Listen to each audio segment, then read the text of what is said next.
A serious case. I have a friend who is afraid of spiders. This isn't very unusual. A lot of people are afraid of spiders. I don't really like spiders much myself. I don't mind them if I see them outside in the garden, as long as they are not too big. But if one comes in the house, especially if it's one of those really big spiders with furry legs and little red eyes, then I go yeah and try to get rid of it. Usually I'll use a brush to get rid of the spider, but if I feel brave then I'll put the glass over the top of it, slide a piece of paper under the glass and then take it outside. This is quite normal, I think. But my friend isn't afraid of spiders in any normal way. She isn't just afraid of spiders, she's totally, completely, utterly terrified of them. When my friend sees a spider, she doesn't just go or run away or ask someone else to get rid of the horrible creepy crawly. No, she screams as loud as she possibly can. She screams so loud that her neighbor worry about her and think about calling the police. When she sees a spider, she shivers all over, and sometimes she freezes completely. She can't move at all because she is so terrified. Sometimes she even faints. But my friend had a surprise for me when we met for coffee last week. Guess what? She asked me. What? I said. I've got a new pet. Great, I said. What is it? A dog? A cat? No. A budgie? No. A rabbit? No. What then? I've got a pet spider. I don't believe you. It's true. I decided that it was time I did something about my phobia. So I went to visit a doctor, and a special doctor, a psychiatrist. This psychiatrist specializes in phobias, helping people who have irrational fears to get better and live normally. He told me I suffered from arachnophobia. It's an irrational fear of spiders, he said. About 1 in 50 people suffer from a severe form of arachnophobia. It's not very uncommon. Thanks, said my friend. But that doesn't help me much. There are lots of different ways we can try to cure your phobia, said the psychiatrist. First, there is traditional analysis. What does that mean? Asked my friend. This means lots of talking. We try to find out exactly why you have such a terrible fear of spiders. Perhaps it's linked to something that happened to you when you were a child. Oh dear, said my friend. That sounds quite worrying. It can take a long time, said the psychiatrist. Years sometimes, and you can never be certain that it will be successful. Are there any other methods? Yes, some psychiatrists use hypnosis, along with traditional analysis. My friend didn't like the idea of being hypnotized. I'm worried about what things will come out of my subconscious mind, she said. Are there any other methods? Well, said the psychiatrist, that is what we call behavioral approach. What's the behavioral approach? Asked my friend. Well, said the psychiatrist, it's like this. The psychiatrist got out a small spider from his desk. It wasn't a real spider, it was made of plastic. Even though it was only a plastic spider, my friend screamed when she saw it. Don't worry, said the psychiatrist. It's not a real spider. I know, said my friend, but I'm afraid of it just the same. Said the psychiatrist. A serious case. He put the plastic spider on the desk. When my friend stopped screaming, the psychiatrist told her to touch it. When she stopped screaming again, the idea of touching the plastic spider was enough to make her scream.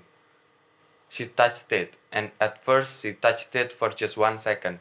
She shivered all over, but at least she managed to touch it. Okay, said the psychiatrist.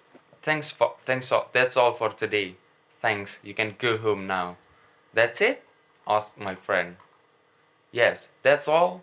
Yes, for today. This is the behavioral approach. Come back tomorrow. My friend went back the next day, and this time the plastic spider was already on the doctor's desk. This time she touched it and held it for 5 minutes. Then the doctor told her to go home and come back the next day.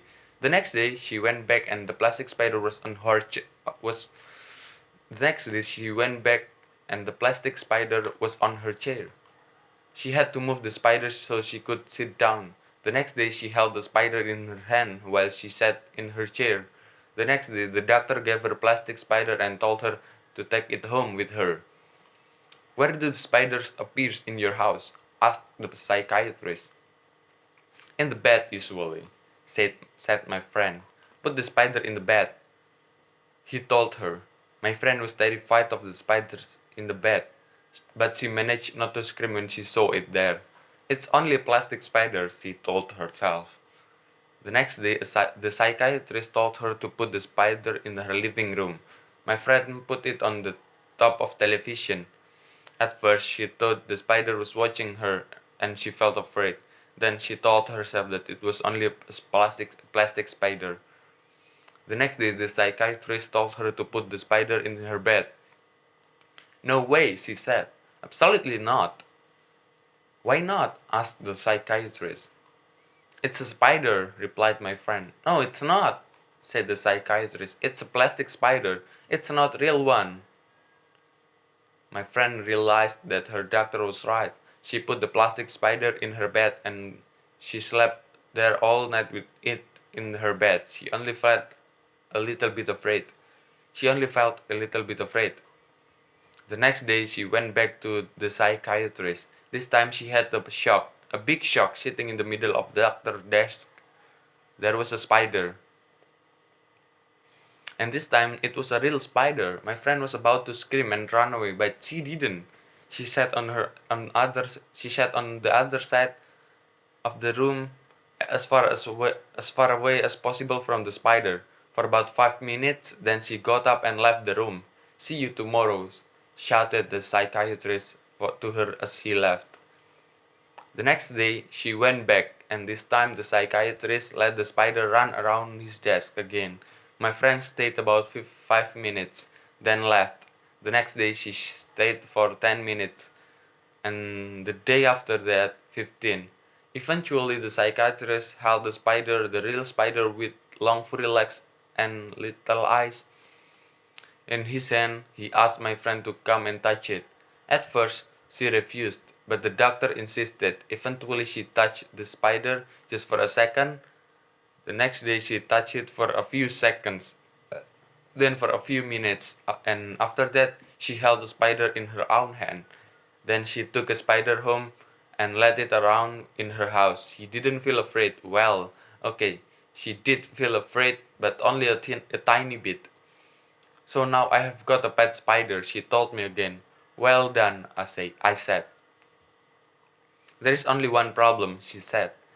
And as she spoke, I noticed that she was shivering all over.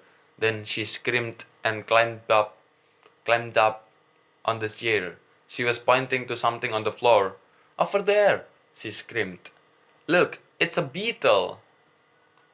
Chris Rose. Thanks.